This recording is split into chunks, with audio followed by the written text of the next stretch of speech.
కవిత suspend ఎలా చూస్తారు? ఈరోజు సస్పెన్షన్ అనేది ఒక కేవలము అక్కగారు మీద కుట్ర. ఈ కుట్ర కేసీఆర్ గారికి తెలియంది కాదు. కేసీఆర్ గారికి తెలియకుండా ఆయనను బ్లాక్మెయిల్ చేసి ఈరోజు అక్క ఉద్యమకారుల కోసం కొట్లాడుతుంది. ప్రాబ్లంలో ఉన్న నాయకులు చాలామంది పుస్తలు అమ్ముకొని ఆస్తులు అమ్ముకొని కొట్లాడారు తెలంగాణ కోసం. అలాంటి ప్రజల కోసం కొట్లాడుతుంటే ఈమె ఫ్యూచర్లో మాకు ఎక్కువై మేకవుతుంది అని చెప్పి వీళ్ళ అవినీతిని బయటపెట్టి ఈ గాదె కింద పందికొక్కుల లక్షల కోట్ల అవినీతి కాళేశ్వరంలో ఈ ఇరిగేషన్ శాఖ మంత్రిగా ఉన్న హరీష్ రావు అప్పటి మంత్రి, ఈ దొంగ మళ్ళీ ఈయన జోగినిపల్లి సంతోష్ హరితహారం 1000 కోట్ల కుంభకోణం చేసిండు. హరితహారం చెట్టుకింత అని 10 రూపాయల చెట్టుకు 100 రూపాయల కొటేషన్ వేయడము, ఆ చెట్టు చుట్టూ ఫెన్సింగ్ ఇక్కడ ఉందని తెలంగాణలో మొత్తం మీరు తిరిగి చూడండి, ఎక్కడ ఫెన్సింగ్లు హరితహారం చెట్లలో ఆ ఫెన్సింగ్లకు డబ్బులు అని చెప్పి కొన్ని 1000 కోట్లు నొక్కేసింది. ఈ అవినీతిని బయట పెడుతున్నది అక్క. అప్పుడు పార్టీలో ఉన్నప్పుడే చెప్పింది అక్క.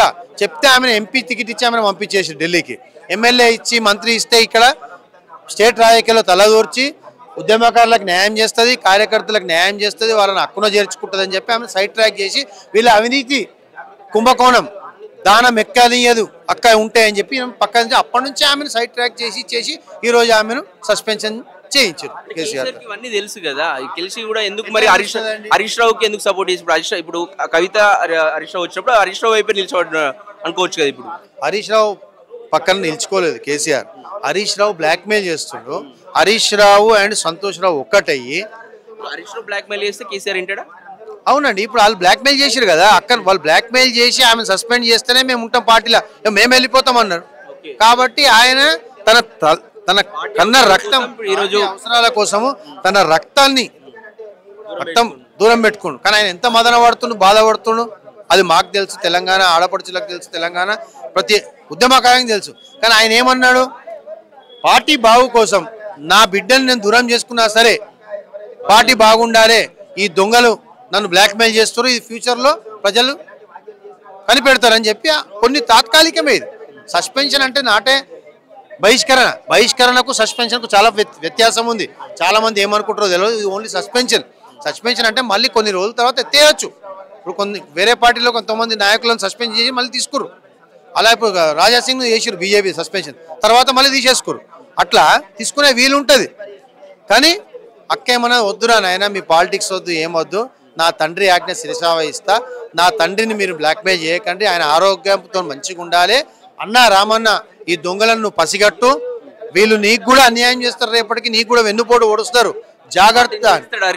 పక్క పార్టీని చీలుస్తాడు ఈ దొంగ మరో చంద్రబాబు నాయుడు. ఈ దొంగ చేతులు ఎప్పుడు కత్తి ఉంటుంది, కనిపించని కత్తి. ఎప్పుడు కేసీఆర్ గారిని పొడుస్తుందో తెలియదు. ఇది ఫ్యూచర్లో మీకు తెలుస్తుంది పత్రికా సోదరులకు అందరికీ. ఈ సంతోష్ రావు, హరీష్ రావు ఇద్దరి దగ్గర 1000 కోట్లు ఉన్నాయి. ఈరోజు ఎవ్వరి దగ్గర లేవు తెలంగాణలో, రాజకీయ నాయకుల దగ్గర అన్ని 1000 కోట్లు ఇద్దరు దొంగల దగ్గర ఉన్నాయి. ఈ దొంగలను ఎంక్వైరీ చేయాలి. ఎందుకు ఎంక్వైరీ చేస్తున్నారండి సీఎం రేవంత్ రెడ్డి? ఎందుకంటే ఆయనకు ముఠ చెప్పారు ముల్లే మంచిగా, ఆయన కాళ్ళు మొక్కిరు, ఆయన ఇద్దరు తెరుగు పోతలేరు. ఆయన ఏం షరతు పెట్టిండు, మీరు పార్టీని విచ్ఛిన్నం చేయండి, సరే మీ తెరువు రాను, నేను మిమ్మల్ని ఎంక్వైరీ చేయ, పార్టీని విచ్ఛిన్నం చేయండి, అక్కను కేటీఆర్ గారిని కేసీఆర్ గారిని విడగొట్టినైతే అందులో సఫలీకృతమయ్యారు. ఇన్ ఫ్యూచర్లో కూడా కేసీఆర్ గారు ముందే పసిగట్టిన కేసీఆర్ సెకండ్ టర్మ్ లో మంత్రి పదవి ఇవ్వడానికి ఇది మీకు తెలుసు. ఫస్ట్ టైం దునియా కుంభకోణం చేసిండు అక్క. ఈయన అవినీతిని పసిగట్టి అప్పుడే చెప్పింది. అప్పుడు చెప్తే అప్పుడు నమస్తే తెలంగాణలో కానీ టీ న్యూస్లో కానీ ఈయన ఎక్కువ వార్తలు రాలేవు. సెకండ్ టైం మంత్రివర్గ విస్తరణలో ఈయనకు చోటు ఇవ్వలేదు. అప్పుడు కూడా బ్లాక్మెయిల్ చేసి ఆర్టీసీ సమ్మె స్టార్ట్ అయితే ఆర్టీసీ సమ్మె వెనకాల ఈయన హస్తం ఉంది. వాళ్ళకి పైసలు ఇచ్చి సమ్మె చేయించిండు ఈ దొంగ హరీష్ రావు.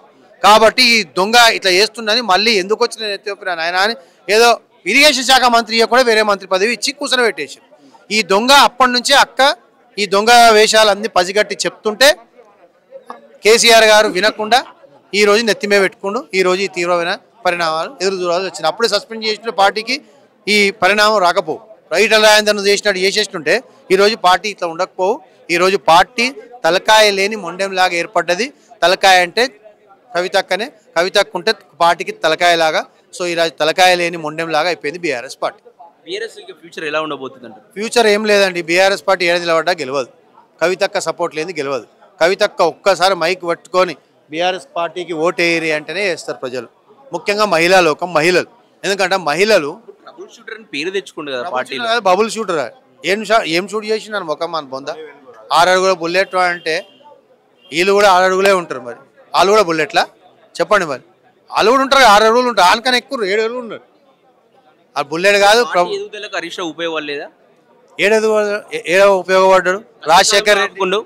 ఏమి లేదు, ట్రబుల్స్లో బబుల్ షూటర్ అని అక్క చెప్పిన కష్టకాలంలో లేడు, కష్టకాలంలో ఉన్నప్పుడు పోయి రాజశేఖర రెడ్డి కాలు మొక్కిండు, పోయి నేను నీకు ఉంటాను ఎప్పటికైనా అని చెప్తే ఆయనకి మంత్రి పదవి ఇచ్చినాం.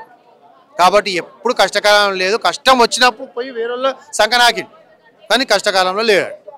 ఇప్పుడు కూడా వేరే వాళ్ళ దగ్గర ఖర్చు పేసి పెట్టిండు, బీజేపీలో ఒక ఖర్చు పేసి పెట్టిండు, రేవంత్ రెడ్డి దగ్గర ఖర్చు పేసి పెట్టిండు. ఇది 100% ప్రజలకు తెలుసు. ఎప్పుడు పోతాడో తెలియదు, పోయేటప్పుడు మాత్రం పక్క కేటీఆర్ గారికి వెన్నుపోటు ఓరుస్తారు, కేసీఆర్ గారికి వెన్నుపోటు పొడిచే పోతాడు. ఇది అప్పుడు కేటీఆర్ గారికి తెలుస్తుంది, అక్క చెల్లె విలువ తెలిసి రక్త సంబంధం అప్పుడు తెలుస్తుంది, ఒకటవుతారు. ఒక తీర్మానం మల్లిగాడు అంత తిడితే, మనము ఒక చెల్లెని తిడితే ఒక మామూలు పౌరుషం 5వ క్లాస్ పోరాడు చదువుతున్న అక్క చెల్లె అంటే ఏమన్నారు అని అక్కనైనా పోయి కొట్టి చంపేస్తాడు.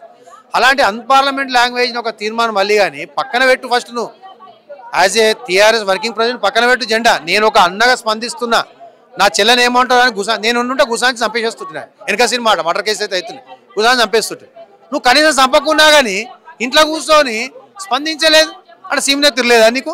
స్పందించావా? కనీసం ట్విట్టర్ టిల్లు కాదు, ట్విట్టర్ వేదికైనా కనీసం చెప్పాలి కదా నేను ఖండిస్తున్నా. ఖండించలేదు అంటే నువ్వు ఇక మొగవన్వా ఏందో నీకే తెలవాలి.